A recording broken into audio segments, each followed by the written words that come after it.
is the gender queerness of their relationship. I saw a post once that's one of my favorites that said Ed and Stede are both masculine in feminine ways and feminine in masculine ways, and my little genderqueer brain just enjoys that, and mine certainly does too. And I think it's so much more than a token queer relationship between two men.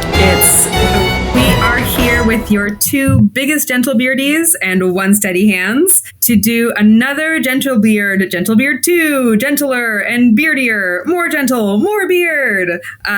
So we're super excited. We hope you are too. On the pod this week, we have Chloe, a lover of middle-aged men boning each other. Say hi, Chloe. Most accurate description of me. And we also have Belle, an irredeemably horny imp. Say hi, Belle. Hello, hello. And I am Andrea, back again, here to annoy you. Sorry, not sorry.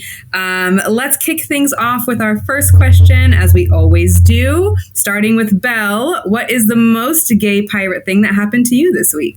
All right, I'm once again going not back to this week, but back to Aotearoa. My last big story from that. So I'll preface it by saying that this last time I went to Aotearoa was my second time. The first time, one of the things that I loved the most I did was cave diving in Waitomo. It's absolutely gorgeous. It's incredible. You get the glowworms. Those are the glowworms? Yeah. Awesome. That's it. Those are the ones. They're gorgeous. And I did much to my surprise, my sister picked a very adventurous, 8-hour caving adventure. It was absolutely fantastic. So I wanted to, of all the things, I wanted to repeat that. So as scared as my partner was, because he's also a scaredy cat, he signed us up. There's rappelling, there's a little bit of jumping off of things into water, all kinds of things. It's wonderful. One of the things that we did in the tour the first time around is as we were going through the cave and you're looking at the worms, they said the acoustics here are fantastic. So if anybody sings, sing, which I, of course, immediately started doing. This time I thought... Wait, but can you actually sing, or were you just caterwauling? No, I'm a trained singer, but... Okay. Fair enough. I didn't sing opera or anything. I just sang You Are My Sunshine. But basically, I just have no embarrassment about singing. But I sang. Then this time I was in my head, even though it's been 9 years, they do exactly the same thing. So I am preparing myself, and I'm going to sing La Vie en Rose under. So, but I'm how did I know you were going to say that before you even said it? Yeah. I was and Belle thought that they were going to sing La Vie en Rose. And I was this is it. I am ready. I practiced. I was singing it over and over again. I'm sure my partner loved that, me singing La Vie en Rose. Did you sing it in French? 7 times constantly. I was practicing it in French so we can do French. Fab. It's been 9 years. It wasn't the same people. It wasn't the same tour guides. So we're going through and they're explaining about the worms and why they glow and all these things. And I'm wow, it's amazing. They haven't said anything about singing yet. We keep going. And anybody have any questions? And people are asking questions wow, we really should get to the singing at some point. And then we get to the end of the acoustic bit and nothing about singing has come up. No. So I totally didn't get to sing. I was super sad. And then I was just kind of grumbling and sort of muttering to myself, singing as we were walking to the next. I'm going to sing even if it's just to myself. Oh my god, the mental image of that is so good. I feel like you should have just been I wonder if I wonder how the acoustics are in here. Anyone heard of acoustics in this cave? Just asking. Totally curious. I should have done it. I just go, okay, everybody, listen up. I'm singing. Well, I think this just means you're going to have to go back. I think so. You're right. Third time. Yeah. I mean, I think we should plan a group trip, but I also don't want to do any of the things that you like to do, Belle. I am also a scaredy cat, incredibly claustrophobic. Absolutely no way I'm rappelling off anything. Maybe I'll just wait for you outside and see if I can hear the singing from out there. There you go. I love it. Perfect. Okay, Chloe. So we have the same most gay pirate thing that happened this week because we were together. But I will let you describe it, and I'll jump in for additional flair. Yeah, please. I was in LA for work, and Andrea lives in the LA area. We had never met before in person, but I stayed with her. I had a moment leading up to this trip where I was I'm just going to reach out to cast and crew members who I know are in the LA area and who have engaged with the fandom before and see if they will sign my fleur-de-lis flag from the show that I'm trying to collect signatures on. And everyone responded. We started with Chris Corbin, Magic Man. Then we had lunch with Lindsay Cantrell. Samba stopped by. Also, I want to add that, Chloe, you are very, very kind in how you reached out to folks and were like, what do you need? Like, do you want money? Do you want lunch? Do you want like whatever? We'll only bother you for a second. Like, you were very, very kind in how you reached out, and everyone that responded to you was like, oh no, like I have time for you. Like, no problem. Whatever you need. You want to eat lunch? Let's eat lunch. Like that did not come from you. That came from them because of like how kind and generous that they were towards us. We're just the luckiest fandom in the world. Like when we were just kind of trying to process what we experienced, I really just felt so strongly like that, one of the things that we love about the show is how kind it is. And that comes from the bottom up, from the people who are involved in it. And that was completely reinforced by everyone we met, which also included Dominic Burgess, Jeffrey Fettering. And then I met, unfortunately, Andrea and Carly could not join for this one because it was on Monday. But then I met Damien Gerard, Father Teach. Had a Starbucks and chatted with him. And we also went to the LA Botanical Gardens or Arboretum, whatever it's called. The Arboretum, and found the tree that young Stede ran into in the flashback of season 1. And I ran into the tree. Of all the gay pirate things, I think that was like the most gay pirate of the gay pirate. Was just all the hinges completely flying off as soon as I saw that tree and running into it. And then Andrea and I went to the sea. Yep, we went to the sea. Yes. We touched the sea. I live at the sea. So I'm I take it for granted. So it was nice to have you here. So it made me appreciate it more. I do not live by the sea, so I got my fill of sea. Also the correct sea, by the way. That is the sea. That is the sea. I'm a Pacific girly as well.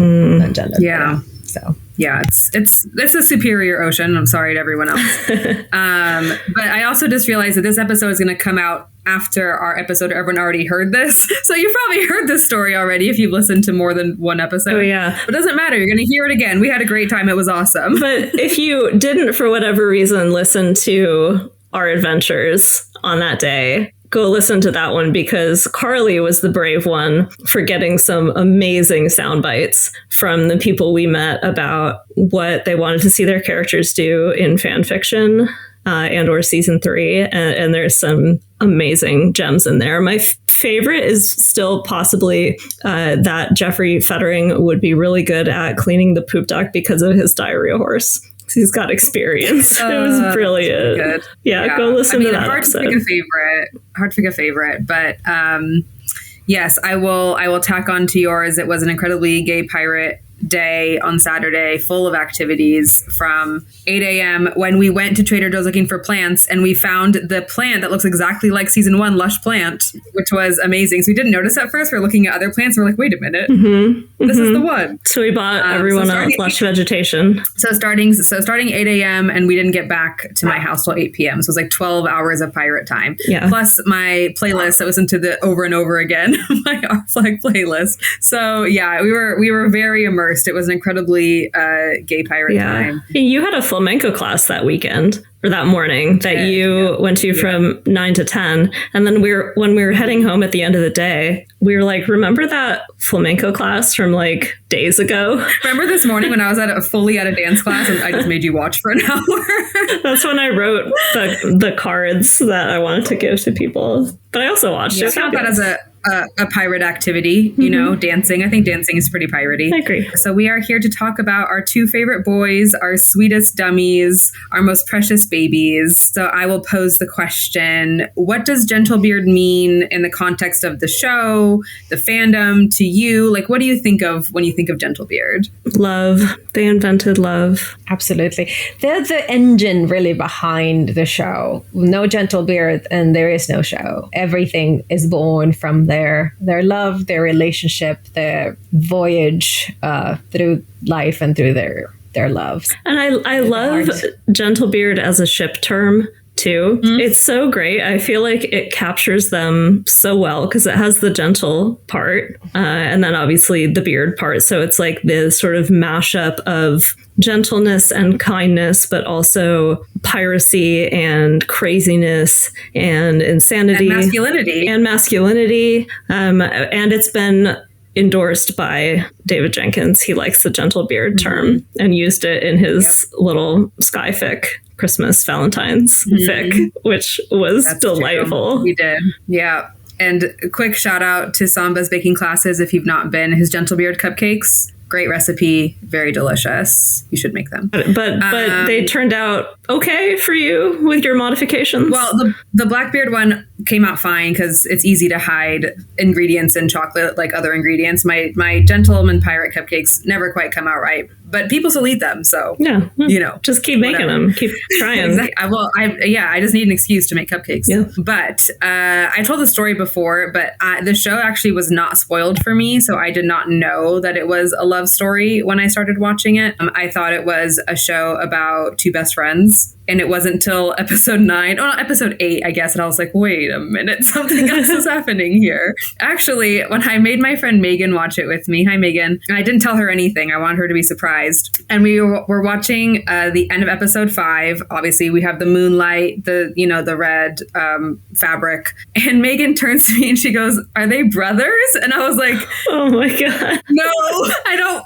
I looked really horrified. And I was like, I don't want to give anything away, but no. That's not where the story is going. Not even close. But I can see why you would think that. I couldn't. I mean, sorry, Megan. Well, because at the time it was, we're seeing Ed have the flashback of like getting the fabric, so she thought it was going to be a reveal of like something from the past that revealed they were like secret. Whatever, it doesn't matter. I got where she was coming from. I did have the show spoiled for me, actually, at least the romance, which is what got me into it. I had seen a clip circulating somewhere of the kiss from season 1, and I was just like, oh my gosh, Taika Waititi, oh my gosh, gay, oh my gosh, I'm in.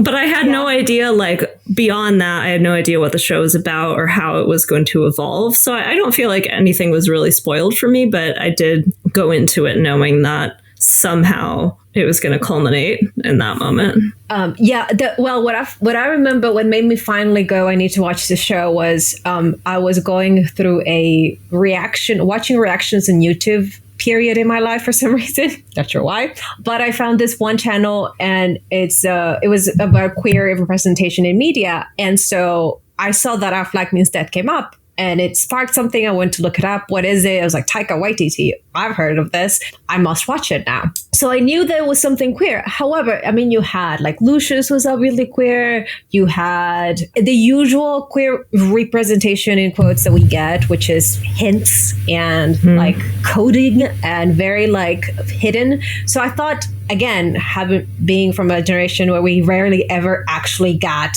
proper main screen romances, I thought it was going to be like Sherlock or something, where I was like, oh, those two, but they're going to be like, we're best friends. So I didn't see it coming to that extent. By your findings, well, I was like, they better or I'll die. Yeah. But that's a good point. And I will say, maybe I'll give myself the excuse. That's why it took me so long to get there, because you're right, Belle. Like we're used to seeing, the teasing of it. Queer baiting. Yeah. That's totally what we're set up for. And even though I had seen the kiss before I'd seen the show, I think even I had some sense of like, I'm going to be queer baited, because I didn't think it would be the show. Like I think I assumed this must be like a little background queer subplot or B plot to the main story, whatever that is. And then coming to experience that this is what this show is about was phenomenal. Yes. Because actually the kiss did get spoiled for me just a little bit. I saw the thumbnail of the reaction coming up, and it's like, oh, there's a kiss. And again, like everything but that came to mind. Like, maybe one of them is having a fantasy. Maybe just nothing that everything except, yes, we're getting a love story about two middle-aged men. So every moment was still joy and happiness. And it's ruined everything for me forever. For example, I watched Hannibal after I watched Our Flag Means Death. And I think had I watched it before, I would have enjoyed it a lot more and gone, yeah, all this, I mean, they're so sexy together and look at that. And they're like getting close, but not doing anything. It's the usual, now. And then I watched it and I went, this is stupid. Going back to Sherlock, same thing. I rewatched it and went, oh, this is so annoying. So unsatisfying. I know. So unsatisfying. So it's ruined everything for me. Like if it has. It set the tone that so far we haven't seen another show really reach. But I really like what you said, Belle, about how it is the driver of the show. I mean, obviously, there are so many other characters that we actually learn a lot about, despite not being the main characters. We have whole episodes about that, right? We have lots of episodes about that, actually. But at the end of the day, like this relationship is what pushes everything else along. And it's just so beautiful to watch. It's beautiful to watch the evolution of these two people really find each other. And Belle, we kind of talked about this in the Twilight episode of like, it's not necessarily that they're like soulmates and they're destined and there's no choice in it, right? It's that they find each other and they choose each other. And it's really, really beautiful about it. Yeah. And I mean, almost every bit of the plot grows along that. So, without them getting together, would Lucius have proposed to Black Pete? With like, Izzy definitely wouldn't have gone on his journey had not this happened. Like, so basically there's so much of the actual story that if this wasn't a thing, it wouldn't have happened. So it's just the very central part of the show. Yeah, I agree. And something that Chloe and I have talked about, sorry, Chloe, I'm going to out you a little bit, that we're both very precious about like our Gentlebeard obsession. Like for me at least, I have a really hard time like delving into other ships that involve them because to me, it's so sacred that I can't. And I totally get the perspective of like, it's more fun with more people and all these things, but like, I can't do it. I'm so precious about it. Yeah, the same way. I have explored other combinations of ships a little bit, and I can enjoy them, but they feel like sort of things inspired by the show. I mean, I guess all fanfic is inspired by the show, but there's fanfic that kind of feels like it is just a different take on the show, like an alternate universe or canon divergent or something like that. And then there's other fics that kind of feel like they're a bit of a spin-off inspired by the show, but a little bit more adjacent. And the other ships feel that way just because Gentlebeard feels so core to me. And I'm a poly person, but I don't see Ed and Stede as poly. They're monogamous for each other. That's the easiest for me to read. So that's funny because, yes, I, as we all know, the more people, the better with me. And I am also poly. And I've seen certain things like when Lucius somehow gets involved and he gets in the mix. And you're right. Those I'm like, okay, that's cute. I don't see any part of that in the story. Right. The Jean, like, same thing. I'm like, it's great. It's fantastic that people are, and I'll read it and I love it, especially if it's very spicy. The one, as a Steddyhand person, that makes me go, this I think has its roots in the actual canon is, of course, Izzy. But I think it was unintentional, and definitely Con has rejected this over and over again because all of us canon folk were always like, come on, you and the two of them. And he kind of goes, why, how, when, and we're threesome, and like he's like Izzy would watch. He's a Gentlebearder too, but I think it's because Con has, again, chemistry with everybody. Like he has chemistry with like the mast, like the big barrel, the piece of paper over there. Exactly. So every time he talks to anybody, I'm like, yep, obviously that's it. But yeah, some of the things that happen later with Stede and Izzy, they're also, you find your Stizzy because his Max is behind and he smiles at him the way he smiles. And again, it's not, I don't think, Izzy as much as that Con is so very charismatic. And so I think there's a lot more for like maybe Izzy Ed it Izzy, but the three of them, I think it's more of my love for Khan than anything else. Although again, of all the other relationship combinations, I think that one has a bit more meat to hang on to from the plot. Yeah. So speaking of the plot, I'm going to ask, how do you think that Gentlebeard evolved from season 1 to season 2? I mean, we have what David has said, right? That they were like teenagers in season 1 and like sort of in their 20s in season 2, but they're stupid either way. And, I also think like season 1 is much more focused on Reese, how dare I? Excuse me, Stede. And season 2 is much more focused on Ed. But I would love to hear your thoughts on how you think their relationship really evolves. And again, as sort of the driver of the show, with that, how that changes from 1 to 2. Well, I think with the focus more on Stede in season 1 and on Ed in season 2, there's also a shift in their dynamic where season 1 is more, I would say, more Ed kind of, I want to say leading the way, but that's not quite true because he's not, they're just sort of finding their way together. Ed isn't necessarily coming on to Stede very clearly. I mean, sometimes he is, like with the run me through scene. It's like, okay, you're such a flirt. But there isn't... Which, again, the first time I watched it, I was like, oh, what a strange thing to do. I swear to God, I'm so slow. You just have a very clean, innocent mind. There is nothing wrong with that. 22 years of Catholic school kind of messes you up, but yes. Did you get also that? Catholic school here. So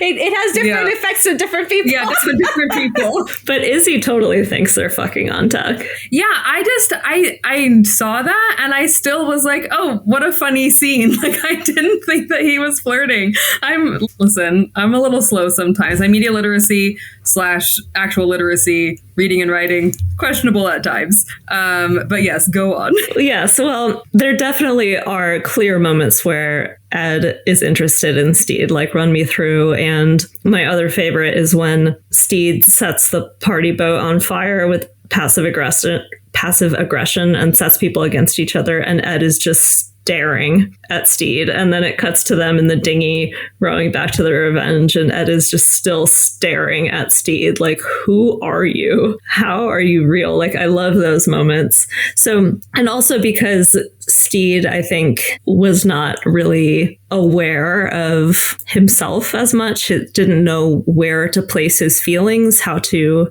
define them, maybe didn't even know that he was gay. And I definitely read Stede as demisexual. I think that interpretation makes a lot of sense for him as a character. So he just didn't really know where to place his feelings or what he was experiencing in most of season 1. So we have Ed really kind of driving the relationship and them getting together, and Ed initiates the kiss, and where Stede is more tentative. And then in season 2, that flips, where Ed is more tentative because he was hurt by Stede not showing up at the dock. And now Stede is very clear of his feelings and his love for Ed, and he's much more the pursuer in the dynamic in season 2. And then we also start to get even a little bit of like Stede may be able to dom Ed a little bit, and Ed is into that. And I just don't think we would have had that in season 1. I don't think Stede had the confidence or the awareness of himself. And probably same with Ed. I think in season 1, Ed also probably didn't have the sense of safety quite so much that he could like allow himself to not be in a position of control, to not be a leader. But as he starts to grow in the relationship with Stede and become more comfortable with him, he is able to express some more of that. So yeah, I really see that as a big shift between season 1 and season 2 in their dynamic. Yeah, I agree with all that. I also think in season 1, the impediment in their relationship is themselves, each their own, basically. Stede, obviously based on societal expectations of either or both of them, Stede probably didn't even realize he was gay, or if he did, just shrugged it way down. Ed wants soft things, but kind of keeps getting pulled, doesn't want that. Does he want that? Can he have that? Is he worthy of that? Hearing, his own mom saying this is not for us. Soft things, beautiful things are not for us. So they're in their own way into getting that relationship. Season 2, now it's the other person. So they've hurt each other now. Now the impediment is each other, is the other person. The fear of getting hurt again, the fear of losing the other person. So I think that makes also quite a bit of a difference in the dynamic. That's a really good way of putting it. I don't want to jump ahead to what we want to see in season 3, but what do you think the impediment would be in season 3? On that one is that I think that's when they would go into external things. So other people getting in the way. And just the fact that also season 1 felt more like a honeymoon. And then second, they got a little bit more into the meat of actually being in a relationship when you have to find boundaries, etc. And then third season, it's the reality of actually loving somebody for a long time and having to deal with boredom and different goals and all the other things that you can look at a person and go, I love you. But you can't just close your eyes and say, I love you, and that's it, because life. Yeah. And how do you share the mundaneness of everyday life with someone and the upheavals that come with life when you're in a relationship for a long time? And I think that's what David Jenkins has said too would be the focus of season 3. Like, how do you make this work in the long run? How do you really choose a relationship over and over and over again, not just at first a few times? Exactly. With that contrast with what we're talking about during the Twilight episode, of like, this isn't some magic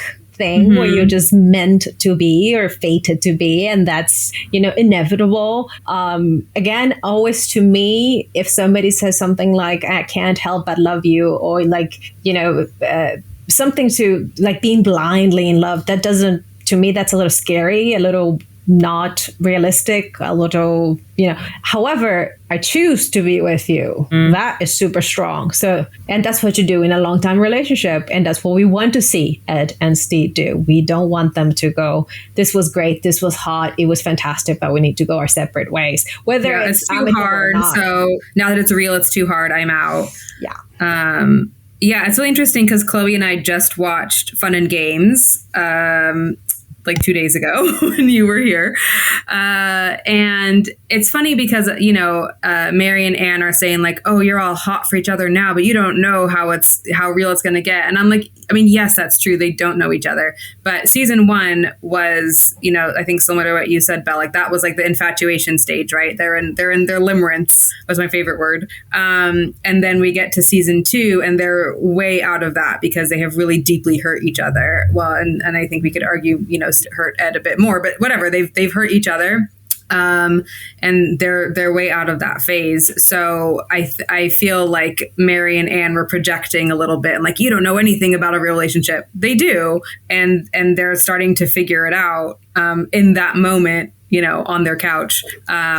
Mary's what repair. We're what an adult relationship looks like, right? As Anne's burning their house down, and they're like, "What?" Yeah, the chaotic lesbians. Although it does make me think a little bit of, are the straights okay when they say awful things about marriage? And I'm like, are you okay? Do you need some help? Right. There are options nowadays for people who don't want to be together. So yeah. Well, we've all met that couple that's like, well, because I'm miserable, I assume everyone is miserable. Yeah. Regardless of gender, we've all met those people. So. Yes, we have. But I do think it's really interesting because the assumption that Mary and Anne have that like, oh, they haven't faced any challenges yet, but actually they have, and they're now figuring it out. But I think that brings me to, what for you made you identify, with Gentlebeard, or what about it stuck out to you that made you kind of really like it as you were watching? We don't know. No, so there's a couple of things for me. Once again, you don't see this often. You don't see this. It's middle-aged love, middle-aged new love. Generally speaking, if you do, you see something like, I'm a widower and, I never thought I'd love again, or something again, very heteronormative, very, something like that. So I love the fact that they were saying basically this is the first time that they have fallen in love. This is it for them. And it's such a powerful reminder that there are no deadlines in life until you die. Basically, there is no time to do things. There is no correct timeline that you have to follow. Life is weird and chaotic, and things will happen when they happen. So I love that. The coming from very different places, but finding common ground, finding that they're better together, that they are separate, that they make each other better. I love that. And of course, give me Taika Waititi and Rhys Darby in any context. So they had me at gosh. They had you at casting. They had me at casting. Yeah, exactly. I agree with all of that as far as what I really identify with. And I, on top of that, as I've said before, I very strongly identify with Stede for various reasons. And some of those reasons are being not very cool, not very popular, a little bit odd, not feeling like quite fitting into the mainstream of society. I think we all feel that in some way or another, and that's why we love this show. But then Stede finding love with someone who loves him for those quirks and idiosyncrasies, not despite them. They're not something to tolerate. They're something that make him really endearing. Like Ed is, I love that when Ed is fascinated with all his little trinkets on the ship and his library, contrasted with Nigel in the first episode, just totally making fun of all of Stede's knickknacks in his library, and then Ed being like, this is the coolest thing ever, and liking Stede's fancy clothes and things like that. So I think that dynamic really speaks to me, and for both of them, I think their love is very authentic. It's very rooted in authenticity that they both, Ed and Stede, kind of see behind the masks that both of them put on, and even I think instinctually they kind of see that, and that really speaks to me and just kind of my ongoing journey towards authenticity and trying to be more open about who I am and what I like, and having fear in the process of doing that, of what if people don't like the real me, kind of feeling of like, maybe people only like me if I'm a certain way. And I think that speaks to both Ed and Stede's experiences as well in different ways. So I really identify, and it really resonates with me, the story of the two of them finding love in authenticity. There's a Dr. Seuss poem, I think. I'm not going to remember it with all the rhymes, but it's like, one was blue, like two people were blue in a world where everybody else is like green. And so they tried to be green, but then they never found each other because they were both trying to be something that they weren't. Go look up the poem. I can't remember what it is, but it's really cute. But the point is, like, if you hide who you are, you may not find the people who like you for who you are. So that really, really spoke to me in their story. And to Belle's point too, that it's never too late to find love or to change who you are. And I think that's another thing I love in their story as well, that I identify with, of like finding love throughout change of who you are and periods of change in your life. And I think I identify with that as Stede as well, because he changes in a lot of ways from the very beginning of season 1 through the end of season 2, even in just like how he presents himself. But yeah.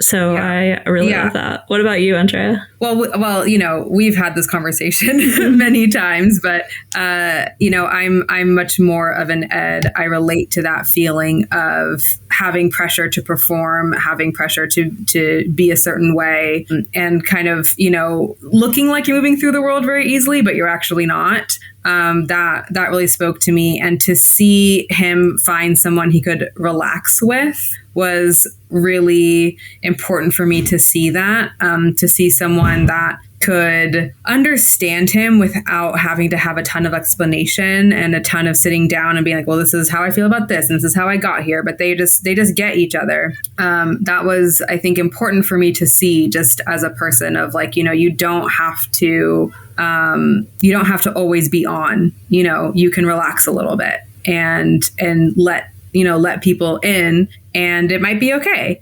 Outside of romantic relationships, obviously, but just in general, I think that's a really important thing that I needed to see, and that really, really spoke to me. And I really, I love that about them. I love that they are so compatible without it being like in a magical way or some kind of destined way, but they just are. They just get each other. And it's not to say that, maybe there aren't other people that could get them if they met someone else, but that they found each other at the right time. And, again, to both of your points, like there is no deadline, like it happened when it happened. And they were able to form a really beautiful relationship from that. So I really love that. I also, go ahead, Belle. I have like 14 more things I love about Gentlebeard. Well, I was going to point out that along the lines of that, finding authenticity and how in season 2, they have relaxed into themselves now or decided that if they're going to make it work, it's going to be as themselves and not as whatever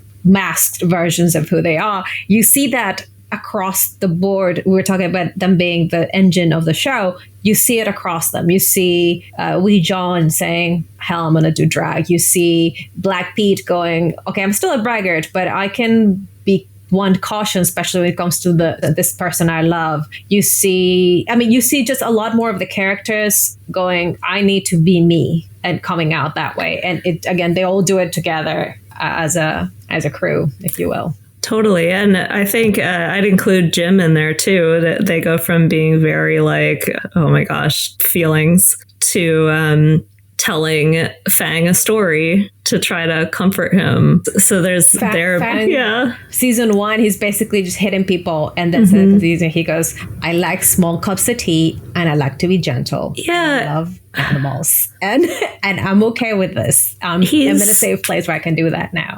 I love Fang as an example of this because he also loved soft things. And I think both like Stede and Ed in their different ways, he never got an opportunity to be soft. And as Stede and Ed grow in their relationship and their dynamic becomes stronger, I think it does give space for everybody else to be soft and to be authentic, just like you were saying. I also, go ahead. So many things I love about Gentlebeard. I think this will fit into my next question, which is, we know what we like about it the most, but what do you think this ship, because it is the most popular, generally speaking, obviously the many ships are popular and there's a lot of iterations, but this one tends to be the most popular. So what about it do you think really speaks to people in general? I think it's also their whimsy, their silliness that I love too. This is also something I identify with about it.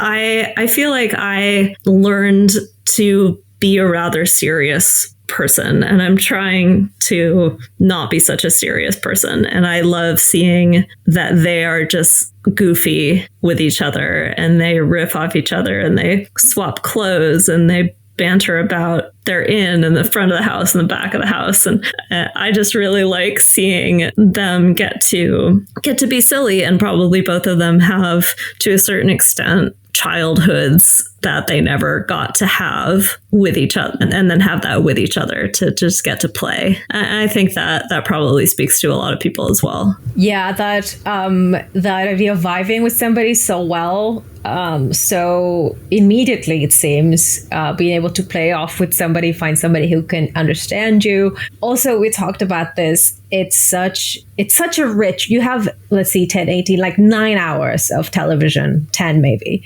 And in that, you create this incredibly rich, just meaty relationship with so many things in it. Love, sadness, tragedy, hurt. Like, it's so just, you have so many things you can explore, so many different ways, so many different places you can put them where they still fit with their personalities without having to change much about them. Anything from robots, modern. I mean, it's just, there's so much. My favorite, cowboys. Cowboys, hairdressers, tattoo artists, camboys, like you no matter what, that it just fits everywhere. That kernel of their just love, but companionship, friendship, everything that you need to make lifelong partners. Yeah.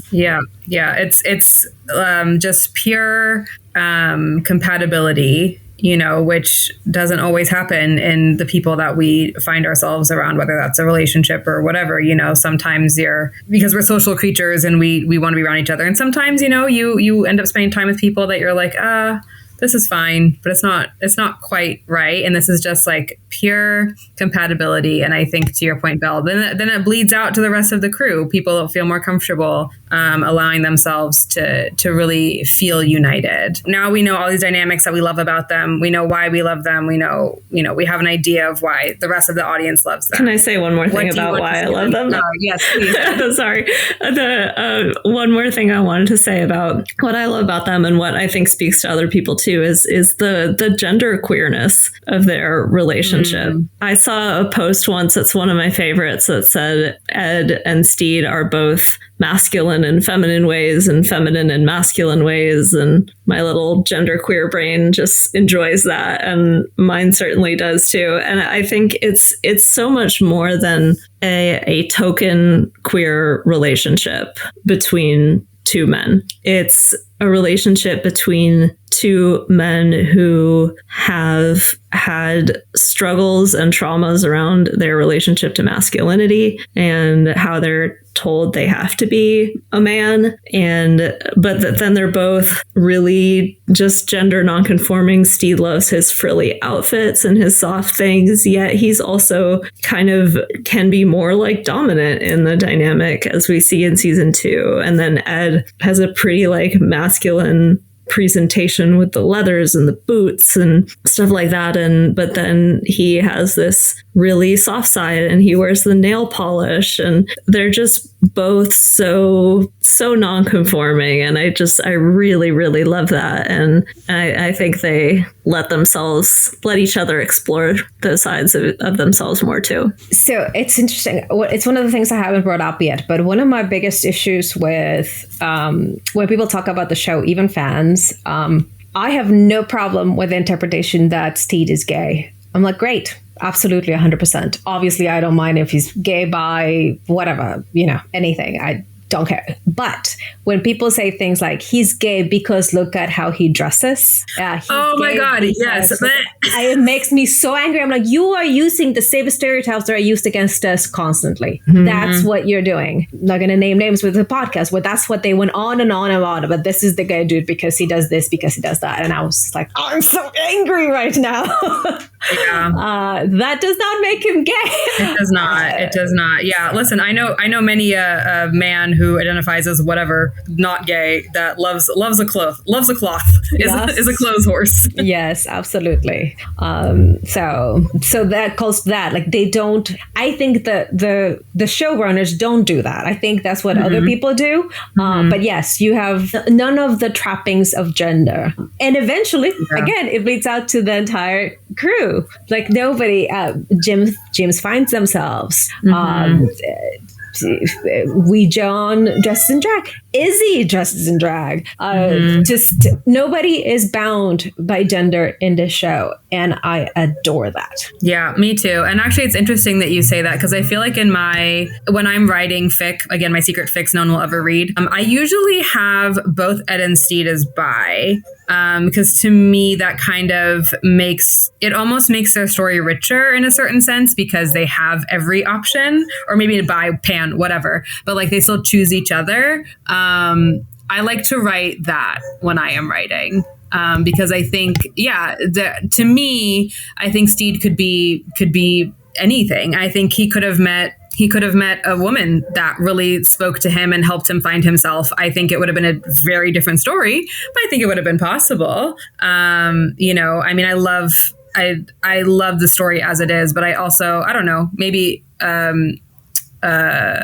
why cannot controversially, catastrophically, maybe catastrophically, no, controversially, or maybe catastrophically. I don't have a problem with either of them, being not gay, nor do I agree that they appear gay. I just did finger quotes for those who cannot see me. Yeah, well, and then to finish off, it does the whole, especially when it comes to men, that once you have so much as looked at a dude with admiration, that immediately makes you gay. That's it. So giving them that dimension is also my favorite way of looking at it. Yeah. I'm rewatching Sex and the City right now. Why? Who can say? But I am. Although I think I might be done. I got to season 3. I was like, I think I'm done with this for now. But there's a whole episode. I think so, but I don't know. It always calls me back. It's one of those nostalgia things. But there's an episode where Carrie goes on a date with a guy who says that he's bi, that he had a serious boyfriend and then a girlfriend, and now he's dating Carrie.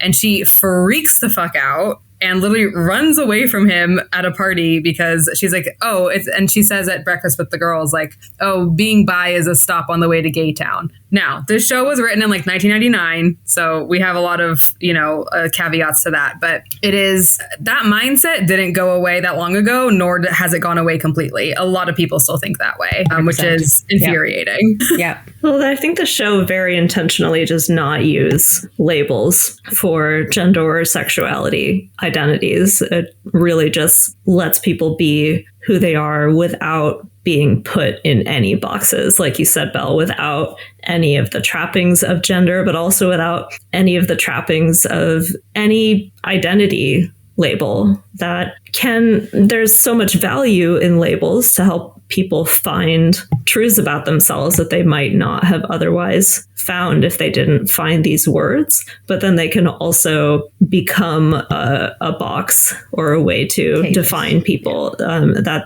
the show very intentionally and very powerfully avoids doing. Yeah, 100%. Yeah. I do not know how we got here. We were talking about what we want to see in season 3. Oh, well, I was like, I need to say the one other thing I love about Gentlebeard, which is that they're so like gender non-conforming. And I opened my soapbox to go in my whole, that's not what makes Stede gay. Yeah, I opened the door for Belle, apparently. Yeah, I would say that him having sex with Ed is, if anything, that might be the defining thing, but he can be lots of things, not just gay, and have sex with Ed. Now that we know that they have sex, what do we want to see them do in season 3?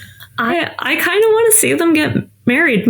I never know how to say the word because I only ever see it written. Oh yeah, I say it differently every time. Matelotage. Thank you. So say it again.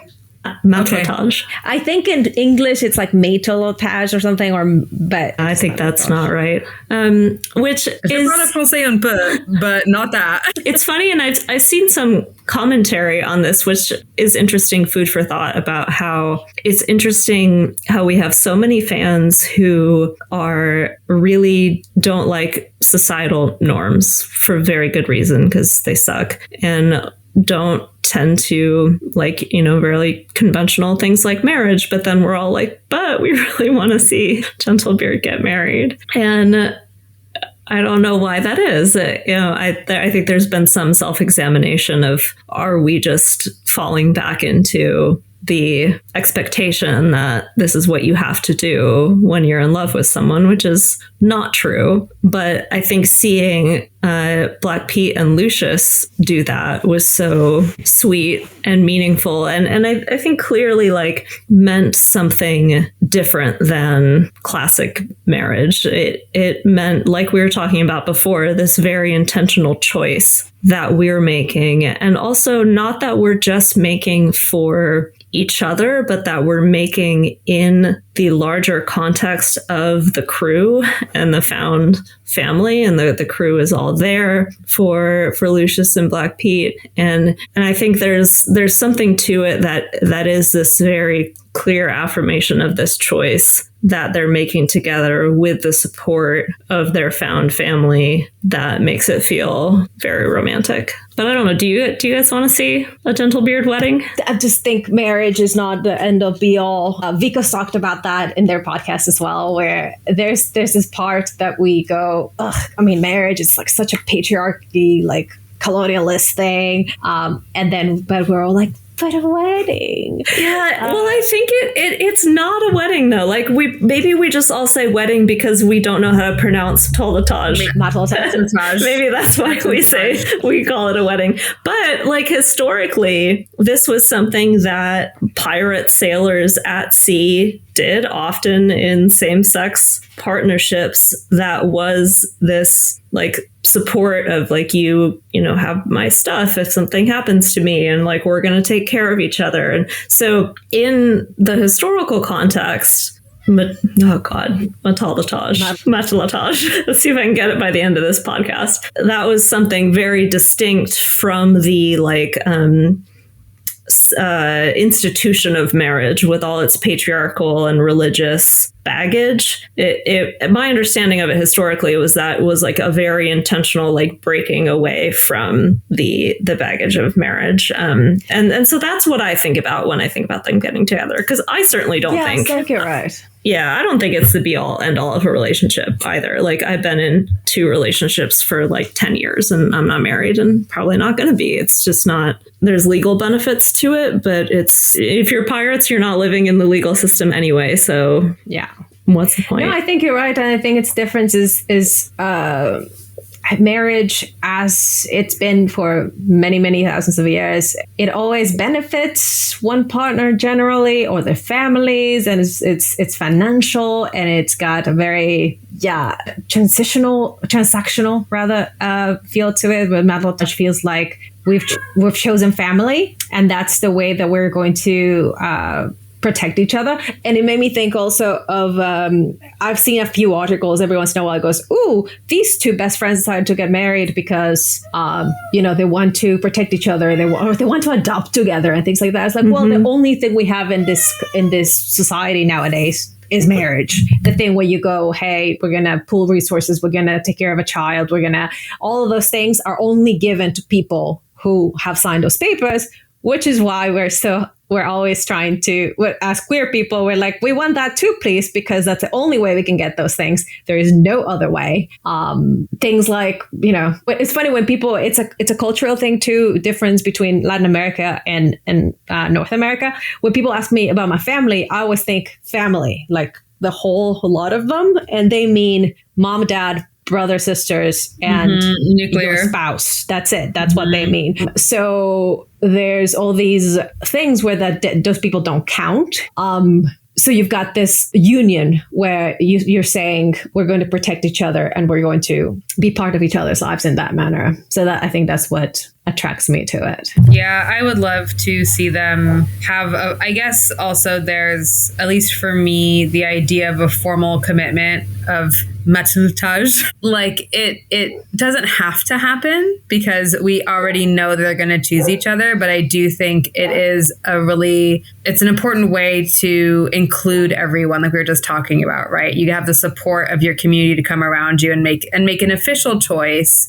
that isn't just something that you're doing every day, which you already know about between the 2 of you, but something that you're sort of declaring in front of other people. And I think that's something that I'd want to see for them. I would want to see what that looks like, like how bitchy are each of them going to get about what the ceremony looks like and what the decorations are and what are they wearing. Oh, so many ideas. I could see both of them being kind of bridezilla about it. Oh, yeah. Absolute nightmares. Chaotic. Yeah. So sorry to whatever wedding planner or matelotage planner is trying to help them, because that sounds like a horrible job. I also love that you can tell that all 3 of us are the very the happy ending people, because a lot of the answers that we've gotten for other things is we want them in conflict. We want them to have to fight against this or that, or really, and we're just like, we want to. And I do want those things, but I want it to still end in a happy ending. Yeah, I need the resolution. I need angst and hurt, but comfort and resolution. I do want to see that real difficulty that the vision for season 3 is of how do we, relationships are really hard. They're one of the hardest things to do in this life. And how do you make it work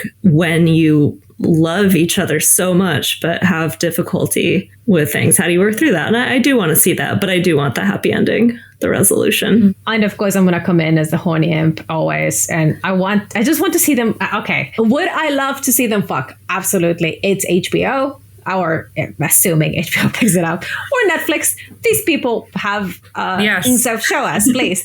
But even if we don't get that, I would love just more touching, more kissing, more. Me too. Cuddling, hugging. Yeah, that would make me so happy. Again, something you just don't see often. Right. Yeah. The casual affection that is so important because, intimacy means a lot of things. And we honestly, especially if you're actually paying attention in season 2, we do get so much of that. But we could have had more. I also want to see, I don't know if this would really work in the story. Like maybe there's good reason why we don't always see this. But the one thing I really hoped we would see in season 2 was Stede telling Ed what happened with Chauncey or Ed finding out in some way. Again, I think it kind of makes sense story-wise to maybe not depict that. But going back to what we identify with, I really identify with the kind of experiences of having traumas and trying to work through those in a relationship and kind of try to figure out how to talk about them with your partner. And I think that goes both ways for Stede and Ed. And I think it would help them understand each other so much better if they could grow towards being more open about the things that they've really struggled with and the traumatic experiences they've had both in the past as children and more recently. But I think it's maybe not quite right for the tone of the show. So maybe that's more like what I want to see in Gentlebeard Fics. Which was my next question. Which is the next question. What do you like to see in Gentlebeard Fics? Good segue. Well, I think it has to do with medium differences. So with TV movies, you cannot have detail. You can have subtle detail. You could have things that you extrapolate from things, but you cannot have those conversations where they sit down and they say, this is what happened to me. It's rare. Especially if you as the audience have already seen what's happened. Yes. Yeah. Yes. It doesn't make much sense. It drags usually. There are a few artists and directors that do focus a lot on the talking, but generally speaking, it's just not, it's a visual medium. So I think the idea is that we assume that they talked about it because, we see the flashbacks and we see the things and we as an audience know it. So, which is why I love the Gentlebeard fictions because they do talk about it. They either find out about it from Lucius tells them, Buttons tells them, Izzy brings it up. Somebody tells them and they're able to have a conversation. Even better when they actually talk to each other and they put on their adult trousers and actually have a conversation and learn to communicate. But I love that. I love getting into all that detail of them growing together. Me too. Yeah, I love them talking through their traumas together in fics and growing. Yeah, I also like to see them. It's interesting. I had to find a fine line between see them just having fun and having a good time and just getting along and it not being too unrealistic. I've definitely read some Gentlebeard fics that are they met and then everything bad that happens is completely external. Nothing bad happens between them and they just totally get each other and it's really happy. And I'm like, okay, well, I actually did not enjoy that at all. Yeah, it's part of what we like is the realism, like we've talked about. Yes. Well, the only part of it that I like when they do that is if they skip all that and get straight to fucking. If they're just and that was going to be my next question for you, Belle, specifically. How much boning do you need to see in a fic for you to read it? Every page, every other page? Well, I'm generally a completionist. So if I have given up, I always filter out anything that's not marked as explicit. And then I'm literally making my way through every podfic of this ever made. So I literally go explicit to explicit, but I double check the tags to make sure the explicit part is in violence. I don't mind violence, but if that's why you marked your fic explicit and there's no actual fucking, no thank you. I'll give up.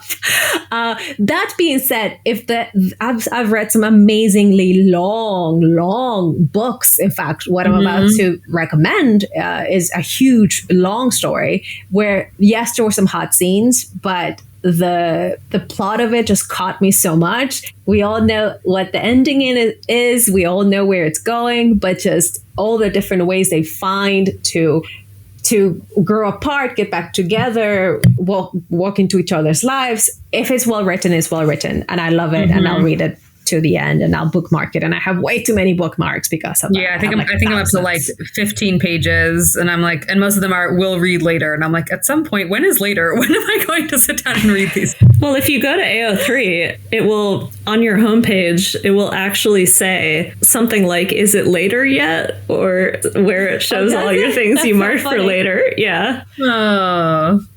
Yeah, I've got tons of those. For a while, I was literally making my way backwards because I started reading as soon as I started watching season 1, and I had to go off out of the country and come back. I started reading backwards, and until recently, I was still working my way backwards. I was seriously like, okay, I'm 10 pages in from the back. Then I started using recommendations from this podcast, and I started some of the recs from Discord, and that kind of started taking. But I could see my OCD as actually going back and being like, okay, well, I was on page 52. Let's go. Start going backwards and keep going. I just don't want to miss a single solitary one. Yeah. Wow. So you are almost indiscriminate. As long as it's explicit and there's some sort of sex in it, I am reading it. That's so funny.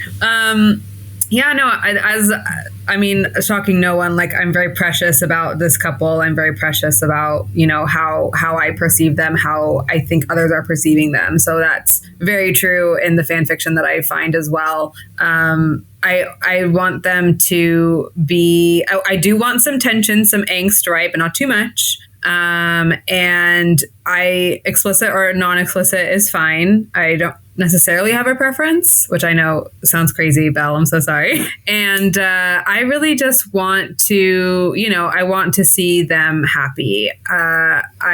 Chloe taught me about tags because I was just ignoring them, and then I realized I should probably look at them because they seem important. Yes, Things that anything I would have been upset about. But, I would probably not recover if I read a fic where one of them died and didn't come back. I accidentally read a Hurt No Comfort fic where that happened, and it actually really messed me up for a couple of days. Yeah, I will say indiscriminate, but yeah, if I see Hurt No Comfort, if I see unhappy ending, can't do it. I also have to remember this, and especially with podfics, because I don't check is it finished, and then it'll say eventual happy ending. I'm like, great. And then I'm like, oh, they left it at where's the eventual 9, and it was last updated in 2023. These people better find out story. So I get very upset. So, and I definitely don't read non-finished unless it's certain authors that I do know are incredibly prolific and they will finish a fic. I'm like, nope, I'm not reading this until it's over because I do not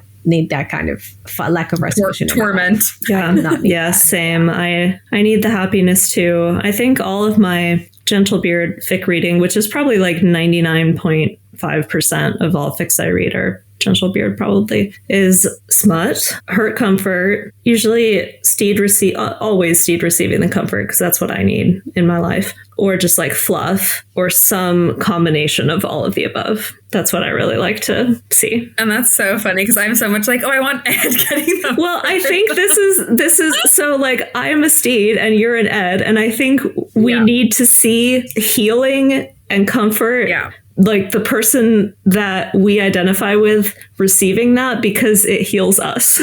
I think that's what we need. Yeah. Yeah. And for me, I mean, I don't think there's a single character other than the baddies in this show that I don't identify with in one way or another.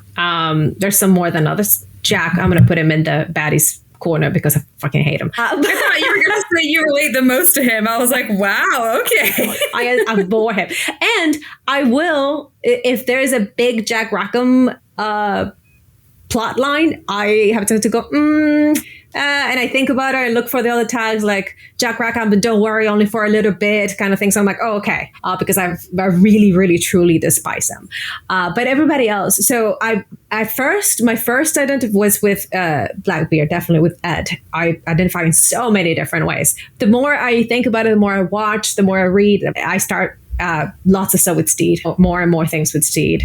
So another reason I love the show, because I just feels like this speaks to me in every single facet of who I think of about myself. Yeah, wow, that's so true. I mean, yeah, as you know, Chloe and I, we always joke like, oh, you're such a Stede, you're such an Ed, which we are. But I mean, yeah, to your point, there's something relatable in every character because they're all so well constructed, and I think majority of fic writers are able to really capture that in how they present the story. All right, so I'm going to ask, and I'm sure this has been brought up before, but I'm going to ask now, why male on male smut? What about it? Why do you like it? I mean, I think I know why I like it, but I want to know why you like it, especially you, Belle, you freak. So I'm an everybody on anybody person when it comes to smut. When they do trans, when they do even just straight out female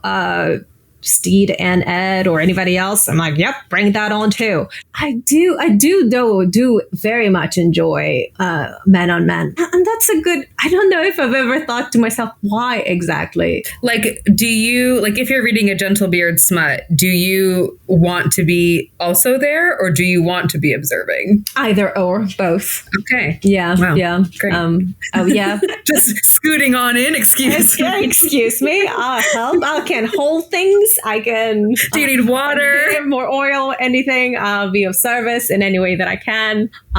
Or I can be like, I'll just sit in the cock chair and watch. You go ahead, do your thing. Yeah, I just enjoy sexuality in all of its glorious ways. Yeah, Chloe, putting you on the spot. What about you? It's a fascinating question. I feel like people have probably written like academic essays about this question. For me, I think it is. I really like male relationships because their masculinity outside of the confines of gender dynamics. And I really like masculinity outside the confines of gender dynamics and freed from toxic masculinity, which I feel like most male romance feels more liberated from toxic masculinity and can express masculinity in ways that I really enjoy. And I think I also like women and women for that reason of kind of freed from gender dynamics. But I think I'm drawn even more to male, even though I'm probably more sexually attracted to women. But I think for me, it's also like, I feel,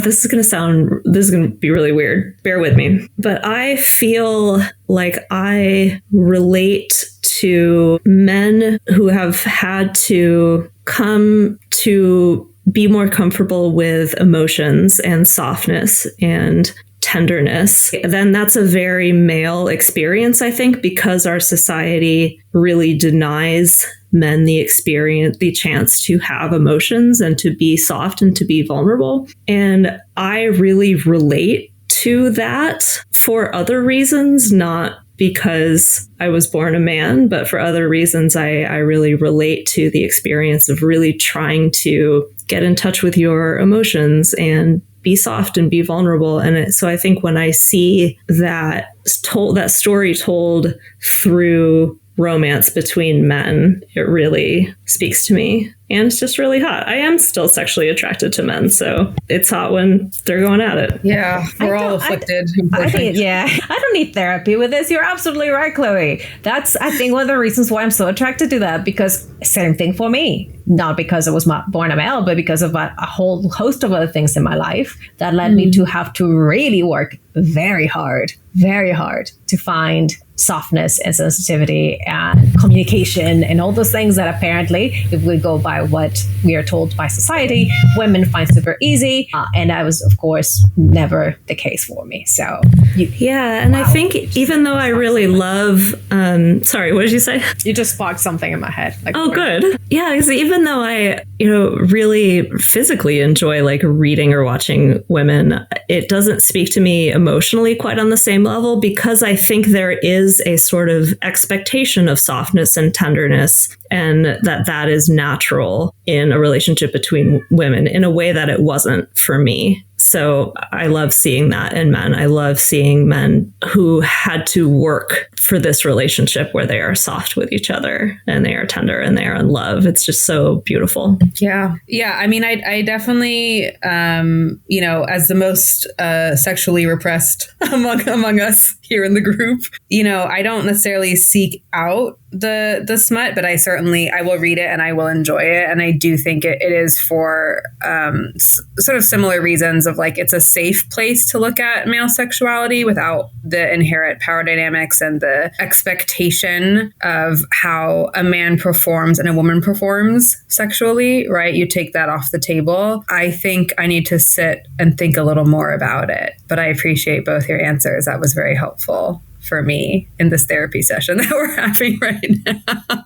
Yeah, it just, why go to therapy? No, go to therapy, but supplement your therapy with reading Our Flag Means Death fan fiction and exploring why it speaks to you. And then get to your friends and talk get about on a podcast and talk about it to the whole world. Yeah. Yeah. Talk about your weird sex stuff. No, none of it's weird. It's all great. And we are great. And I think we have talked a lot about Gentlebeard and got a lot done today. I'm so proud of us. Yay! Yay. So with that, let's jump into some Fic Recs. Chloe, we'll start with you. Okay. I have, again, all my fics pretty much that I read are Gentlebeard, so it's pretty hard to narrow it down. But I picked one called Renaissance by Fire, Fyre. And this is a canon divergent fic, diverging from the moment when Chauncey tries to shoot Stede and Chauncey accidentally kills himself. But Ed hears the shot and goes and meets Stede, finds him. And then it's kind of an alternative take on what could have happened. And Ed ends up going back to Barbados to Mary's house with Stede, because Stede's still like, I feel like I need to like resolve this in my life. So it's a really fun, interesting alternative take on like what could have happened. And I like those kind of canon divergent or AU, just like they're in love in every universe. There's multiple ways this story could have gone, and we can explore that in fic. So I really like that fic for that reason. My second recommendation is You Bet Your Sweet Ass, or The Knave of Hearts Kissed the King of Diamonds. And this is by Gilded Cage, in parentheses, Demonic Horde. And this is a getting together fic. It's set in canon. I think it takes place after the You Wear Fine Things Well moment, but they get together. It's extremely sexy. It's very sweet at the same time. Perfect Gentlebeard dynamic. Super hot. And then I will also throw in anything by T-Dragon. They are my favorite OFMD fic author. They do focus a lot on the Gentlebeard relationship in kind of magical realism type AUs, and also tend to be pretty focused on Stede, which I love, but they're always Stede and Ed. Love T-Dragon. Excellent. I will be bookmarking those. Belle, what about you? It's funny, I had a hard time finding, not because I don't have a ton of Gentlebeard in my bookmarks and things that I love, but because I kept going, oh, I'm going to save that one for this episode. Oh, I'm going to save that one. Because a lot of them are kinky. I was like, I'm going to save them for the kink episode. So I was like, do I have any sweet ones? But I do. And a lot of them I got into through Baby Kraken and... Is it Ninja Knitter? That's Ninja Knitter. And they do a lot of Gentlebeard, and I love all of their, Gentlebeard cyclists, Gentlebeard divers, Gentlebeard everything. But this one is called Rinse and Repeat, and it is a modern AU. They're both hairdressers. There's a podfic on it, and that's how I get into it. But it's beautiful, it's soft, and it made me cry. So that's why it made me think this is a good one for this. The ones that make me cry. Pretty sure it says D. Ryan who did this one. I'm sorry. Yeah, get together. They are super cute. There's lube used in unusual ways. It's a very lovely fic with the kids as well, which I love that too. Incorporating the kids as part of the whole relationship package makes me happy. Oh my God, we didn't get to talk about this, but I actually don't like when they include the kids. Andrea, is it time for your soapbox? Oh my God, no, because I don't really have a soapbox. It's just like a weird, we can't get into it. There's too many things happening. Maybe we need another episode about I know. An episode about parenting. Yeah. I guess we can call it the parenting episode because I have a lot of thoughts about this, but I don't like the rewriting of Stede's character as like a good dad because he's not, but that's okay. But like he's not, but that's okay. But that's me. Anyway, it sounds great though. What was a really long one you were talking about? Rinse and Repeat is, I believe, one of them. It's 8 chapters. Well, I was talking about it in what context? Sorry, I have so many in my head. Earlier in the episode, you were saying that you read a really long one that was, I don't remember what we were talking about. You said it was really long. And I was like, oh, I want to read that because I want to read like a book-sized fic. Whatever. So, if you think of it. If I remember, it was when I was talking about somebody that like left it unfinished. Then I don't want that. You don't want, trust me. And it's like, it's very angsty, very like they have to resolve this. And I don't see a possible way how this could possibly be resolved properly. So no, you don't want that one as a rec. No, fair enough. Thank you. Okay, well, I will jump into my Fic Recs. So I'm going to start with Your Name Like a Boat. If there's a comma between, does that mean that 2 authors wrote it? I don't know how AO3 works. I'm a whole idiot. Okay, great. So this is Your Name Like a Boat by Mia Ugly and Soft October. Read a little summary because there's no way I could summarize this. It's just so creative. So summary from the fic is sailors call them watermarks, a gift from the sea, a name or symbol written on your chest meant to guide you to your own true love. But Stede Bonnet's mark doesn't look like anything at all. Not really. And it certainly doesn't look like Edward or Teach or Blackbeard or a Blackbeard, and that's fine. Completely fine. Ed's absolutely fine with it.